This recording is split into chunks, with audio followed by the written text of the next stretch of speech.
아버지, 이 시간 오직 믿음으로 살기 위해 이 세상 가운데 그 어려운 삶의 자리 가운데에서 분투하며 애쓰며 수고하며 살아오던 우리 청년들 주님께서 이 자리에 불러 모아 주셨으니 주님의 은혜로 에워싸 주시기를 구합니다. 주님, 저희는 주님 외에 다른 것이 필요 없다고 고백은 하지만 그러나 우리의 삶에 주님이 아닌 다른 무엇이 우리 삶을 살릴 수 있을 것 같아서 다른 무엇이 너무나 필요하다고 느껴져서 마음이 분주하고 자꾸만 쫓겨서 그래서 우리의 삶이 참 많이 지침을 고백합니다.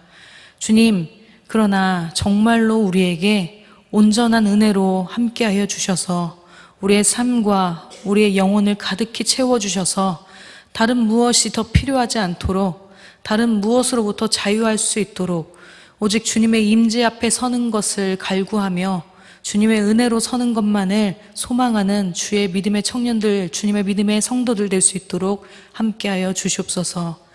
이 시간 다시 한번 저희가 사도신경 강의로 주님 앞에 말씀을 들어 나왔습니다. 저희가 믿고 있는 바가 무엇인지 또 성령님께서 저희에게 반드시 이루어 주시겠다 약속하신 바가 무엇인지 저희가 믿음의 고백을 함께 따라가려 합니다. 주님, 저희가 믿고 있는 바가 진정으로 믿어지도록 도와주시고 우리 삶 속에서 정말로 증거가 나타나도록 도와주셔서 성령 하나님께서 이 순간 역사하고 계시며 사도신경 이 믿음의 고백을 이루고 계심을 우리로 하여금 깨달아 알 수 있도록 복된 은혜를 허락하여 주시옵소서. 감사드립니다. 예수님의 이름으로 기도드립니다. 아멘. 네, 반갑습니다. 오늘도 사도신경 그리고 또 화요 모임, 이 모임 자리로 오신 우리 청년들 성도님들 축복합니다. 네, 우리 강의, 프린트 좀 나눠주시고요.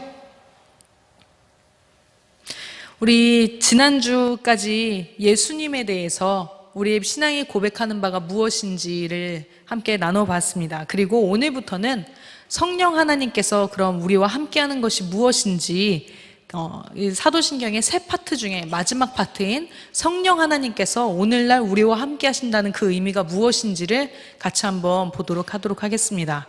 먼저 하나님께서는 이 세상을 창조하시고 아버지가 되시고 이 세상을 지금 다스리고 계신다고 하셨고, 그 다음 예수님께서는 성자 하나님이신 예수님께서는 구원의 역사를 이루시고 하늘에 오르셔서 하나님 보좌 우편에 앉아 계시면서 우리를 위해 중보하고 계시고, 그리고 마지막 날 주님의 다시 재림의 때에 반드시 오실 것이라고 하셨습니다. 어디로 오신다고 그러셨죠? 구름 타고 어디로 오신다고 그랬죠? 하늘로부터 오신다고 했습니다. 네, 그 다음에 그렇다면 우리에게 사실 오늘 살아가면서 우리의 믿음을 이루어내시는 분은 성령 하나님이라고 할 수 있어요. 성령 하나님은 우리가 좀 생각을 할 때 성령님 우리를 뭔가 감동시켜 주시고 뭔가 역사를 이루어 주시는 뭐 그런 뭔가 신비한 능력, 이런 차원으로 하나님을 생각하는 경우가 있는데, 성령 하나님은 예수님께서 승천하신 후에 이 땅 가운데 우리 한 사람 한 사람에게 임한 하나님이에요. 하나님. 그래서 그 성령 하나님께서 그럼 뭐 기적이 일어나고, 어떤 교회에서는 기도하다가 막 갑자기 이빨이 금리빨로 변하고 이런 얘기 모르세요? 네, 그런 일이 일어나고 막 찬양하다가 막 쓰러지고 불이 임하고 이런 모습을 보면서 성령 하나님이시구나라고 생각하는 경우가 있는데, 물론 그분도 성령 하나님이시지만 너무나 아주 작은 성령 하나님의 아주 작은 일부분일 뿐이고, 우리가 진정으로 초대교회 때부터 믿어오고 고백해오고 있는 성령 하나님이 누구신지는 사도신경 이 마지막 부분에서 고백하는, 우리를 바로 이렇게 만드시는 분, 우리의 믿음을 이렇게 지켜주시는 분이 바로 성령 하나님이십니다. 그래서 성령 하나님을 우리가 믿는다고 고백하는데, 그 중에 가장 첫 번째로 우리가 오늘 고백해야 될 것, 나는 성령을 믿으며 그분께서 이루어주시는 게 그럼 무엇입니까? 내가 성령을 믿으며 나에게 이루어질 것이라고 믿는 게 무엇입니까? 거룩한 공교회와, 이것을 오늘 같이 한번 알아보려고 합니다. 거룩한 공교회와가 무엇입니까? 무슨 뜻이에요? 저는 이거를 오늘 저도 준비를 하면서 진짜 한번 물어보고 싶었어요. 거룩한 공교회와 난 성령을 믿으며 거룩한 공교회와 성도의 교제와 사실 뒷부분은 단어를 들어보면 알겠어요. 성도의 교제와 죄를 용서해 주시는 것과 몸의 부활과 다시 사는 것을 믿습니다. 이렇게 하는 건 알겠는데 거룩한 공교회와 이건 뭡니까? 한 20년, 30년을 지금 우리가 매주마다 고백을 해왔는데 거룩한 공교회와가 뭡니까? 정말 모르시는 것 같은 그런 말똥말똥한 표정으로 보시는데 거룩한 공교회와 한마디로 말하면 교회가 되는 것을 말하는 거죠. 우리가 교회로 부름받았고 교회로 살고 교회가 되기 위해서 이 땅 가운데서 부름을 받았는데 성령 하나님께서 가장 먼저 우리가 고백하는 것은 우리를 거룩한 교회로 만드신다는 그 고백을 우리가 성령의 하나님을 고백하는 내용입니다. 우리 같이 한번 보도록 하겠습니다. 9번째 같이 한번 읽겠습니다. 시작. 성령님께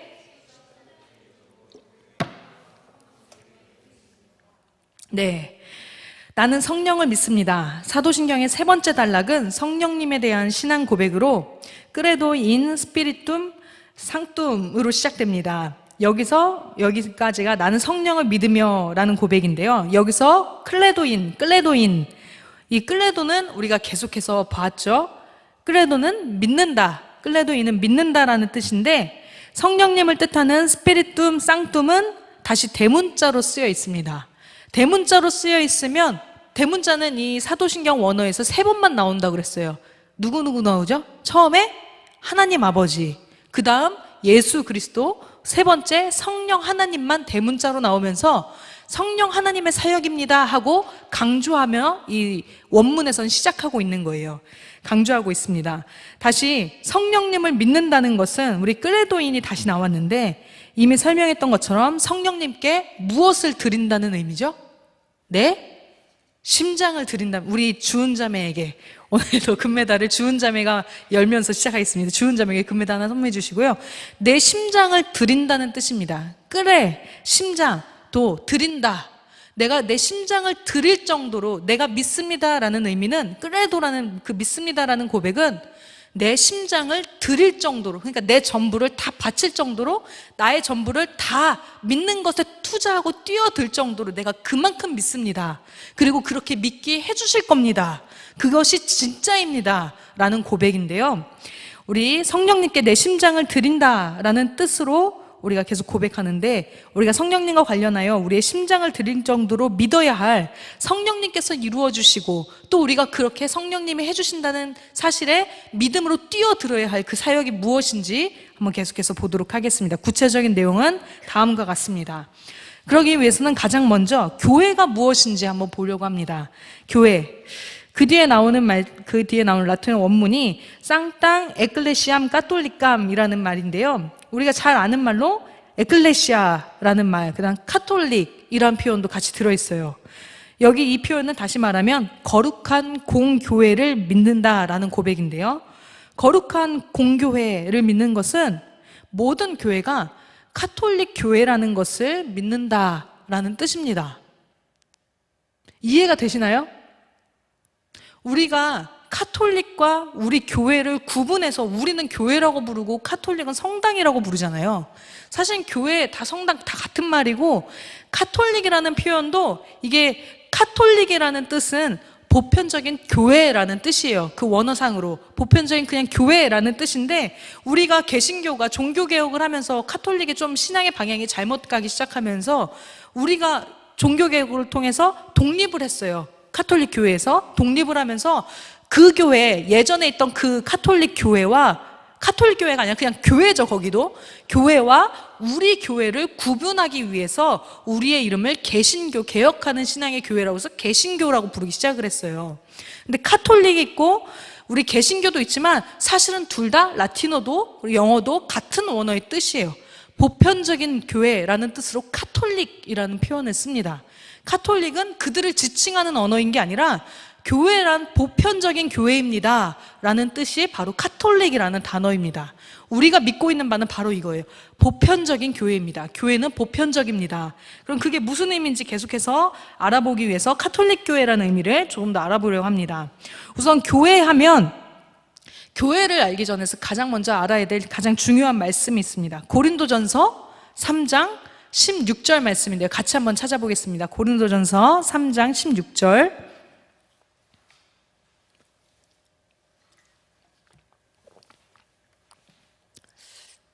네, 고린도전서 3장 16절. 재훈 형제 한번 읽어주시겠어요? 쉬운 성경. 네, 쉬운 성경 읽어주세요.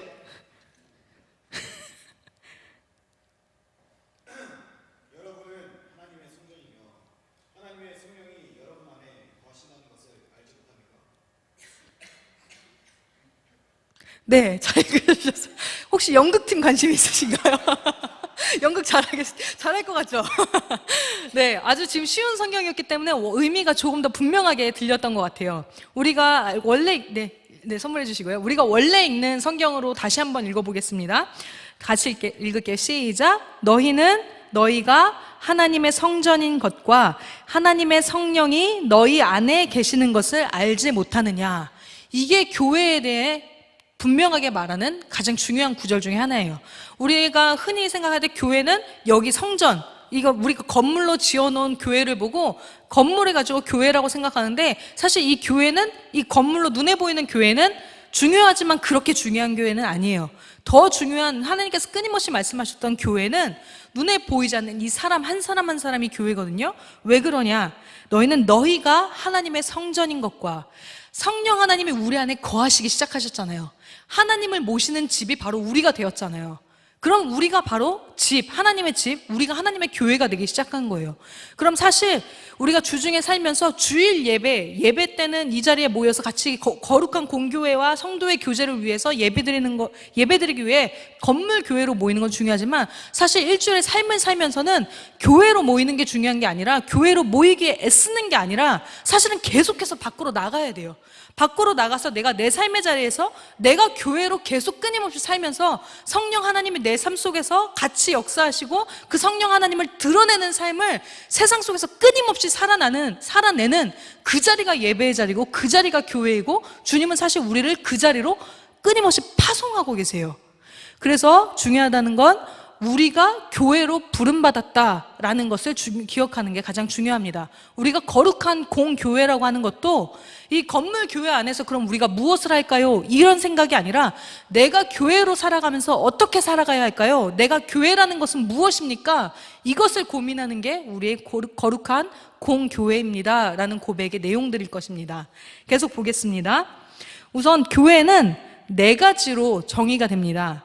381년에, 그러니까 예수님이 이제 승천하시고 주후 381년에 니케아 콘스탄티노플이라는 회의가 있었어요. 여기서 400년 가까이 여러 가지 이단들과도 싸우고 초대교회 신앙인들이 계속 고민하다가 교회란 무엇일까? 신앙은 무엇일까? 하나님을 믿는다는 건 무엇일까? 엄청 고민하면서 서로 막 다툼도 있고 막 서로 조율해가면서 결국은 정리가 되는 것 중에 하나였는데, 그때 이 니케아 콘스탄티노플 그 회의에서 한 차례 정리가 되었던 것 중에 하나가 교회는 이것입니다 라고 정리했는데, 그걸 4가지로 정리를 했어요. 첫 번째는 교회는 하나의 교회입니다. 교회는 하나입니다. 하나의 교회라는 건 교회가 숫자 하나를 의미하는 게 아니에요. 그러니까 교회가 이거 한 개다, 요거 하나다라는 걸 의미하는 게 아닙니다. 지상에 아무리 많은 교회가 있어도 모든 그리스도인이 하나님 한 분을 믿는 믿음 앞에 모두가 함께 교회가 되었습니다 라는 거예요. 그러니까 우리가 예수님을 믿는 그 한 믿음 안에 우리는 교회입니다 라는 의미로 하나가 되었습니다. 예수님을 머리로 삼고, 우리가 성경에서 고린도전서에서 계속 고린도서는 교회에 대해서 많이 알려주는 성경이거든요. 거기서 계속 비유하는 내용이 우리가 지체, 몸으로 비유를 해요. 예수님의 머리이시고 우리의 머리이시고 우리 각 사람이 다 그 몸의 지체다라고 설명을 해요. 그래서 교회를 이루어 간다는 것은 우리가 예배에 나와서 이렇게 예배 잘 드리고 집으로 돌아가면 내가 교회 나와서 예배 드렸다 이런 의미인 게 아니라, 예수님을 머리로, 그러니까 예수님을 내가 믿음으로 고백하고 각자 한 사람 한 사람이 그리스도의 지체가 되어서 그리스도의 몸으로서 어떻게 살아갈까를 고민하는 것, 이것이 교회가 된다는 의미입니다. 그래서 주님을 머리로 삼아서 한 몸을 이루는 교회는 반드시 각 지체들이 다른 지체들을 위해 존재합니다. 이 부분이 아주 중요한 부분인데요. 많은 사람들이 신앙생활을 하면서 나는 오늘 예배를 드렸으니까 집으로 가도 돼. 나는 이제 오늘 예배 드리고 왔으니까 난 이제 집으로 가도 돼. 이렇게 생각하면서 예배를 드리고 집으로 돌아가는 것을 신앙생활하고 교회생활 했다라고 생각을 해요. 그런데 성경에서는 한 번도 그것 가지고 교회라고 부른 적이 없어요. 우리가 신앙 고백을 하는 내용도 마찬가지예요.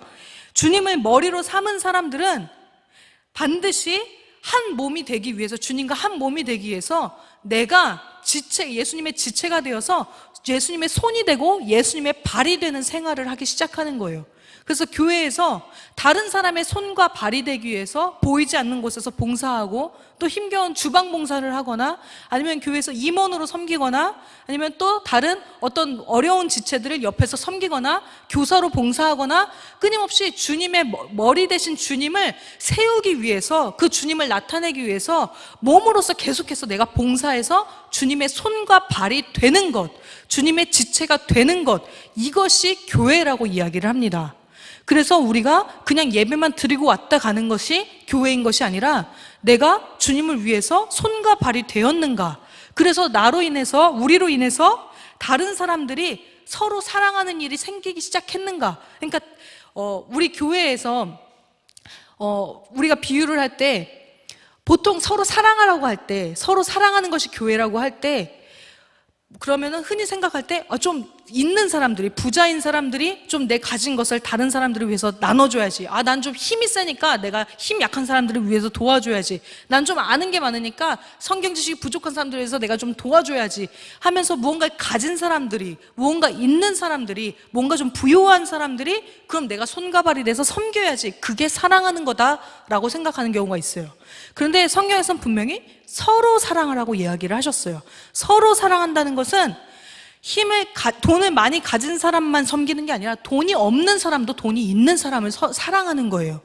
힘을 가진 사람만 힘이 없는 사람을 도와주는 게 아니라 힘이 없는 사람도 힘이 있는 사람을 사랑하고, 가진 지식이 없는 사람도 가진 지식이 있는 사람과 가진 것들이 없는 사람, 나와 같은 처지에 있는 사람, 나보다 훨씬 좋은 처지에 있는 사람이 서로 사랑하며 나도 어떻게든 교회의 지체가 되어서 손과 발이 되어 섬겨야지 하며 그 한 마음을 품는 것, 예수 그리스도이신 머리이신 주님을 위해서 나도 어떻게든 손과 발이 되어 저 사람들과 함께 한 몸을 이루어서 서로 사랑해야지, 어떻게든 교회를 이루어가야지 라고 애쓰는 그 마음이 하나의 교회라고 부릅니다.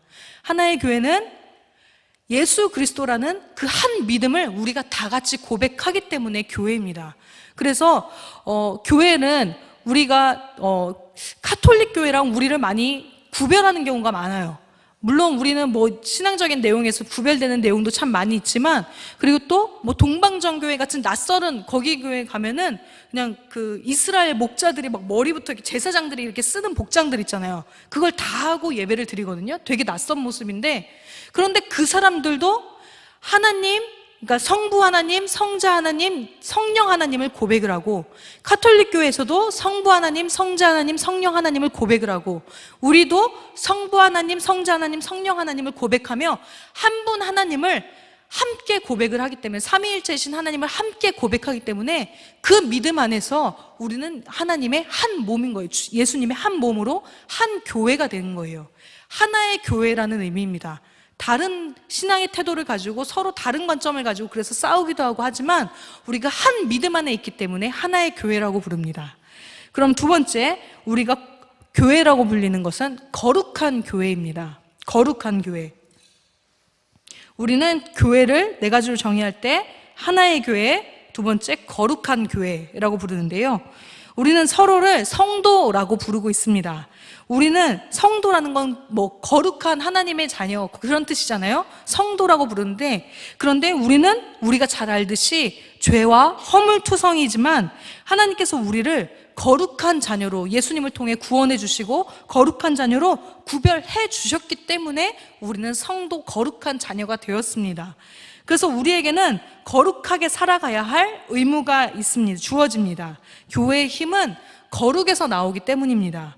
초대교회의 사람들이 부흥하고 성장하였던 것은 지금처럼 이렇게 웅장한 예배당이 있거나 화려한 찬양팀이 있거나 악기가 있거나 어딜 가도 환영받는 그런 아름다운 무언가가 있었기 때문이 아니라, 그 사람들은 오히려 그 전도하러 가는 도시마다 대도시에 전도하러 갔을 때 시골 이스라엘 변방에서 온, 굉장히 변방에서 온 촌뜨기 같은 모습을 하고 예수님의 제자들이 도시에 가서 한복판에서 전도를 했거든요. 가장 보잘것없는 사람들인데 예수 그리스도의 이름이 전해졌을 때 5,000명씩 수많은 사람들이 회개하고 그 복음이 증거가 되었어요. 왜냐하면 그들에게 화려한 이 교회나 화려한 무언가가 있었기 때문이 아니라 그들에게는 거룩의 능력이 있었기 때문에, 거룩의 능력이 있었기 때문에 그들이 가는 곳마다 회개가 일어나고 그들의 모습이 아니라 그들이 갖고 있는 거룩의 능력이 보여지면서 예수님이 전해졌습니다.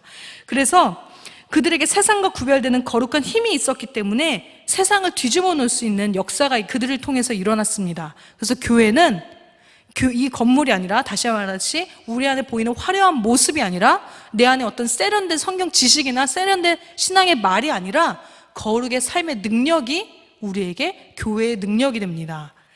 자, 그리고 세 번째, 그러면 교회란 또 무엇인가? 우리가 교회가 된다는 건 무엇인가? 교회는 사도적 교회가 있습니다. 사도적 교회. 세 번째는 사도적 교회입니다. 교회가 사도적이 되어야 된다는 것은 사도들, 예수님의 제자들, 예수님을 믿는 사람들, 예수님을 전한 사람들, 그 사도들을 말하는데, 교회가 사도적이어야 된다는 것은 사도들이 마지막에 참수형을 당하면서까지 우리에게 전해준 그 예수 그리스도의 복음, 그 말씀을 우리의 주인으로 모시는 자, 우리의 주인으로 모셔야, 그 말씀을 우리의 주인으로 모셔야 교회가 된다는 것입니다. 이 말씀이 드러나기 위해서, 이 말씀을 지키기 위해서 나의 행동으로 그 말씀을 지키라는 것입니다. 그러면 그 말씀이 오히려 내가 말씀을 지키기 위해 애를 썼는데 이 말씀이 나를 살릴 것이라고 다 믿어지지 않아도, 내 삶이 지쳐도 그래도 이 말씀을 믿기 위해서 말씀에 뛰어들면서 그 말씀을 지켰는데, 그런데 어느 순간 그 말씀이 오히려 나를 지키게 되는, 나를 지키는 그런 역사가 성령님을 통해서 우리에게 주어집니다. 이것이 교회에 일어나는 역사이기 때문입니다. 내가 말씀을 내 손발을 다해서 지키면 내 손발을 통해 그 말씀이 육신을 입습니다. 무슨 말이냐면, 내가 예수님의 손발이 되어서 내가 나의 가진 것을 통해서 예수님을 섬기고 교회를 섬기고 사람들을 섬기고 세상을 예수 그리스도의 모습으로 섬겼는데, 그런데 그 힘든 과정을 지났는데, 그런데 이게 정말로 내 모습을 통해서 다른 사람이 그리스도를 보기 시작하는 거예요. 그리스도를 보는, 우리는 말씀을 믿고 말씀에 따라 행동을 했잖아요. 그런데 다른 사람은 우리의 모습을 통해서 예수님의 말씀을 보기 시작하는 거예요. 예수님의 말씀이 그들에게 들려지기 시작하는 거예요. 말씀이 우리의 몸을 입어서 그들에게 나타나는 거예요. 태초에 하나님이 말씀으로 세상을 창조하셨는데, 말씀은 예수님이 말씀이셨는데, 예수님이 이 땅 가운데 육신으로 몸의 육체를 입고 오셨잖아요. 그래서 하나님의 말씀이 무엇인지 우리에게 눈으로 보여주시고 그 손과 발에 못 박히시면서 구원의 역사를 통해서 하나님이 이렇게까지 우리를 사랑하시는구나 하셨던 그 수많은 말씀들이 진짜로 그렇구나라는 것을 그 육체를 통해서 우리에게 보여주시고 알게 해주셨잖아요. 우리가 바로 그 교회가 된다는 것은 예수님께서 그렇게 보여주셨던 말씀이 육체가 되셨던 것처럼 우리도 살아가면서 예수님의 말씀을 내 손과 발로 지켜가면서 살아가기 시작하는 거예요. 그럼 내 손과 발로 지키면서 이 세상 가운데 살아가는데 다른 사람이 나의 모습 속에서 예수님의 말씀, 예수님의 사랑, 그것을 보기 시작한다는 뜻입니다. 우리가 그렇게 사도적 교회로 부름을 받았습니다. 그다음 네 번째, 이게 바로 보편적 교회인데요. 보편적인 교회가 바로 카톨릭 철치입니다. 근데 이 카톨릭이라는 말을 천주교가 처음부터 사용해왔기 때문에 개신교에서는 이 용어를 쓰지 않기 위해 유니버셜 철치라고 합니다. 카톨릭 철치든지 유니버셜 철치든지 그 의미는 똑같습니다. 둘 다 보편적인 교회라는 뜻입니다. 카톨릭 교회, 카톨릭이라는 뜻인데요. 보편적이라는 뜻인데요. 그렇다면 내가 믿고 있는 보편적이라는 뜻이 무엇인지, 보편적인 교회로 우리가 부르심을 받았고 보편적인 교회라는 것을 믿는다. 그리고 내가 그것을 믿기 위해 내 심장을 다 드릴 정도로 내가 전심으로 뛰어들어서 지켜야 할 보편적인 교회에 대한 삶이 무엇인지 한번 보겠습니다. 세 번째, 나는 보편적인 교회, 공교회를 믿습니다. 교회는 남녀노소, 빈부귀천을 막론하고 누구나 한데 어울릴 수 있어야 합니다. 미국에 가면 많은 경우에 백인들은 백인들끼리만 예배를 드리는 경우가 많아요. 그리고 흑인들은 흑인들끼리만 모여서 드리는 교회가 또 많이 있습니다. 그것은 진정한 의미에서는 교회가 아닙니다. 왜냐하면 교회는 보편적인 교회여야 되는데 누구누구만 옳다 하면서 자기들끼리만 모여있는 그 교회는 카톨릭을 실천하지 못하는 교회입니다. 제가 예전에 신대원을 다닐 때 학교에서 어떤 체험 프로그램이 있어서 서울시의 마을 공동체 지원센터라는 곳을 방문을 했어요. 거기서 박사님을 만났는데 서울시뿐만 아니라 나라에서도 앞으로 미래를 바라볼 때 이 국가가, 이 서울시가 또 다시 활발하게 발전하기 위해서는 마을이 공동체 개념이 마을 공동체라는 개념이 다시 회복되어야 된다라고 서울시에서 생각을 해서 이 마을 공동체가 되기 위해서 어떻게 할까 하고 고민하는 사람들, 그리고 그걸 실천하고 싶은 사람들한테 서울시에서 지원을 해줘요. 그래서 어떤 사람들은 직장인 엄마들을 위해서 아기들을 그냥 공동육아를 몇몇 사람들이 모여서 공동육아를 한다던가 그렇게 마을 공동체를 회복하는 일을 하려는 사람들한테 재정을 지원해주고 여러 가지 후원을 해주는 그런 게 있어요. 그러니까 마을 공동체가 다시 회복이 돼야 되는 게 중요하다는 건데, 근데 거기에 방문해서 박사님을 만났는데 그 박사님은 믿는 사람이 아니었어요. 신앙인이 아니었는데 그분이 그런 얘기를 하더라고요. 앞으로 세상이 다시 회복하기 위해서, 앞으로 미래를 준비하기 위해서, 건강하게 준비하기 위해서 마을 공동체로 회복되어야 되는데 마을 공동체로 회복하기에 가장 좋은 공동체가 딱 하나 있습니다. 저는 여기가 정말 중요하다고 생각하는데요. 그 공동체는 사람이 마을 어디에 가도 나이가 가장 어린 사람부터 나이가 가장 많은 사람들이 정기적으로 한 곳에 모이는 일이 이 세상에는 없어요. 이 세상에 딱 여기 한 군데 말고는 없어요.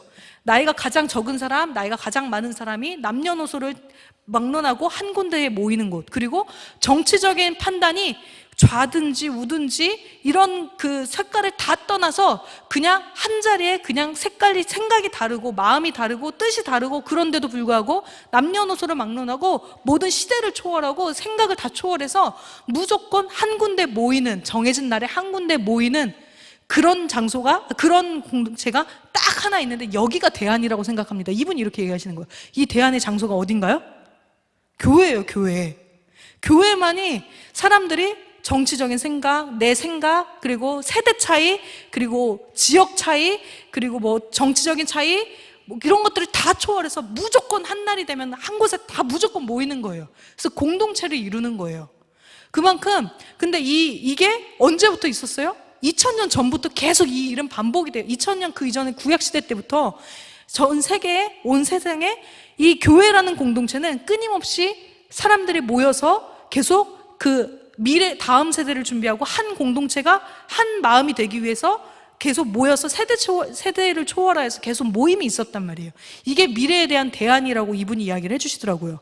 그런데 이게 제가 보기에도 굉장히 정확한 표현이었어요. 왜냐하면 성경에서 바로 교회를 그런 공동체로 이야기를 하고 있거든요. 교회는 계속 보겠습니다. 서울에도 부자들이 가는 교회가 따로 있고 가난한 사람들이 갈 수 있는 교회가 따로 있습니다. 이건 역시 보편적 교회가 아닙니다. 그런데 교회는 지금도 보편적 교회를 만나보기가 어려운데 2000년 전 교회가 보편적 교회를 이룬다고 하는 것은 그야말로 혁명적인 것이었습니다. 2000년 전에 예수님 당시에는 계급사회였습니다. 우리가 너무나 잘 알듯이 계급사회였습니다. 그래서 사람들이 한 군데 모인다는 것은 참 어렵습니다. 근데 지금도 여전히 우리는 서로를 차별을 두고 차이를 둬서 한 군데 한 공동체가 되기가 참 어려운데, 그런데 원래 그 카톨릭 교회, 보편적인 교회, 공교회는 원래는 이런 모습인데, 노예와 주인이 교회에서 한데 어우러져 주님의 몸된 교회를 이루는 혁명적인 일이 교회에서는 끊임없이 있어 왔습니다. 그 가장 초기 모델이 무엇이냐? 예수님의 제자의 명단을 한번 보면 알 수 있을 것 같습니다. 우리 마태복음 10장 2절부터 4절 한번 찾아볼까요? 마태복음 10장 2절부터 4절입니다.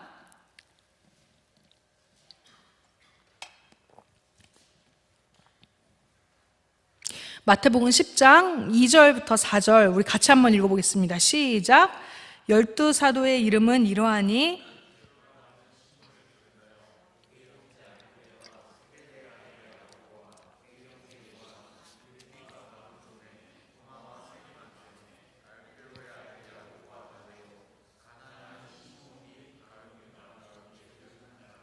네, 우리가 흔히 아는 이 12명의 제자 명단에는 그냥 이런 사람 우리가 잘 모르는 사람도 있네, 그냥 이렇게 이름이 나열되는 것처럼 보이지만 이 명단에는 이 사람을 소개하는 내용이 그 앞에 나와요. 그 소개하는 내용이 그냥 괜히 들어간 내용이 아니에요. 굉장히 의미가 있는데요. 제자 명단을 보면은 예수님 주위에는 정말 다양한 모든 부류의 사람들이 한데 어우러져 있다는 것을 보게 됩니다. 이게 바로 교회의 모습인데요. 제자 명단을 보면 카톨릭 보편적인 교회의 원형이라는 것을 볼 수 있게 됩니다. 가장 먼저 우리 여기 가나나인 시몬, 4절에 가나나인 시몬 이렇게 나오잖아요. 가나나인의 그 옆에 보면은 주석이 달려 있어요. 숫자로. 한번 거기 성경 한번 찾아보시겠어요? 밑에 보면 주석이 다 각주가 달려 있는데 각주에는 그 가나나인을 뭐라고 표현하나요? 네, 무슨 당원이요? 열심당원이라고요. 이 시몬은 열심당이라는 당에 속한 당원이었어요. 열심당. 열심당이 어떤 사람이냐면, 열심당은 당시에 이스라엘 로마의 속국이었잖아요. 근데 이것을 도저히 참을 수가 없어서 너무 열심히 넘치는 거죠. 참을 수가 없어서 이것들을 어떻게 무력이든 강력한 어떤 그 항쟁을 해서 이거를 다시 전복을 시켜서 로마에 저항을 해서 우리가 칼로든 뭐로든 무력 항쟁을 해서 이것을 다시 우리가 분리시켜야 된다, 독립해야 된다 하면서 계속 투쟁하고 싸우고 집회하고 계속 앞으로 나아가서 항쟁하는 사람들, 칼을 들고 다니던 사람들이었어요. 이 사람을 열심당원이라고 하는데 시몬은 바로 그런 사람이었어요. 그런데 동시에 여기에 같이 명단에 있는 사람 중에 마태 한번 보세요. 마태 앞에는 뭐라고 표현이 되어 있나요? 네, 세리라고 되어 있죠. 주님의 제자들 가운데는 열심당원인 시몬이 있었는가 하면 세리였던 마태도 있었습니다. 세리는 또 어떤 사람이었어요? 세리였던 마태는 유대인들로부터 세금을 쥐어 짜내서 훨씬 더 많은, 원래 거둬야 되는 세금보다 훨씬 더 많은 세금을 쥐어 짜내서 그 중에 일부를 로마 제국에다 갖다 바치고, 로마 제국에 충성하는 것처럼 갖다 바치고 그 나머지를 부당이익을 취하는 그런 가장 악독한 사람들이라고 불렸던 무리였어요.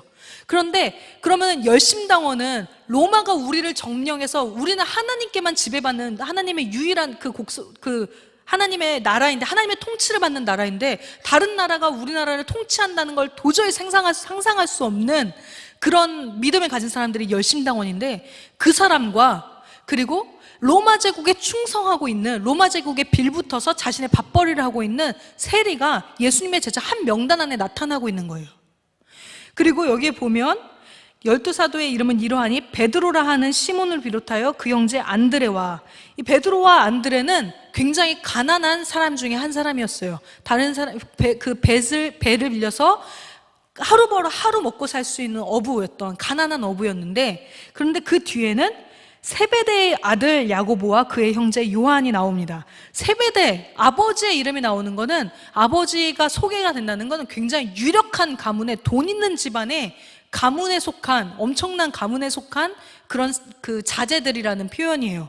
세베대의 아들은 성경의 표현에도, 우리 전에도 설교 시간에 한번 나눴었지만 성경의 표현에도 종이 있었어요. 그 배에, 아버지의 배라고, 그 배까지도 소유하고 아버지의 배에 종과 하인을 내버려두고 예수님께서 부르시니까 따라갔더라라고 표현이 될 정도로 종을 소유하고 있을 정도로 굉장히 큰 엄청난 부자였던 사람이었어요. 돈이 많고 돈이 적은 사람들, 나이가 엄청 많고 나이가 엄청 적은 사람들, 그리고 정치적인 색깔에서도 가장 극과 극을 달리는 사람들이 예수님의 이 작은 12명의 이 오밀조밀한 그 그룹 안에 여기에 다 들어가 있는 거예요. 예수님께서 이 사람들을 이렇게 부르셔서 이 한 자리에 같이 어울리게 하셨어요. 이 열심당원이었던 시몬의 입장에서 보면 유대인들에게 세금을 쥐어 짜내는 그 로마에 바치는 세리는 반드시 제거하거나 감옥에 가두거나 죽여야 할 그런 대상으로 보였던 사람이었어요.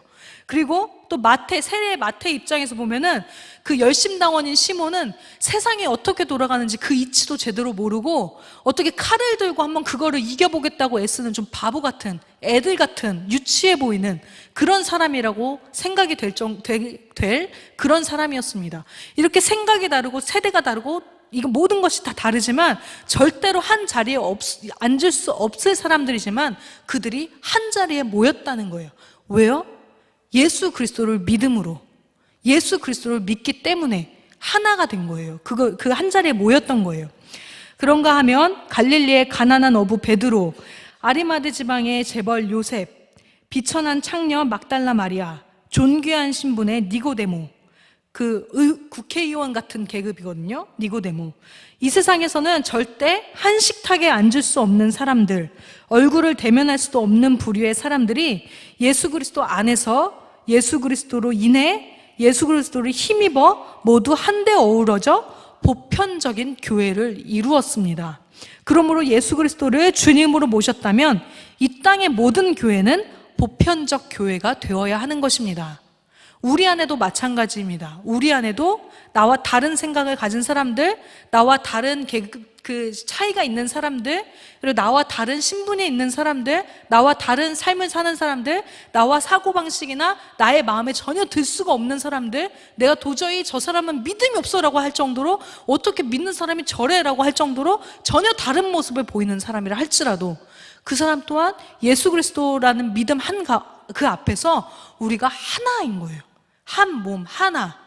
그렇다면은 우리가 교회 예배당에 올 때 그렇게 다른 사람이 우리 안에 있다면, 우리 안에 함께 모여서 교회를 이루고 있다면, 내가 교회라고 했잖아요. 내가 교회라고 했을 때 나 또한 내 안에, 내 마음 안에 어떤 생각을 품고 있는가, 내가 어떻게 사람들을 분리하면서 보편적인 교회가 아닙니다라고 거부하고 있는가, 내가 어떻게 이 교회를 찢어내고 있는가, 어떻게 이 교회는 하나가 아닙니다라고 하면서 내가 다르게 생각하는 사람들, 내가 원치 않는 사람들, 내가 교회 안에 내 울타리 안에 넣기 싫어하는 사람들을 구별하면서 내가 교회를 보편적인 교회가 아니라고 만들고 있는지, 이 부분을 생각해 볼 수 있을 겁니다.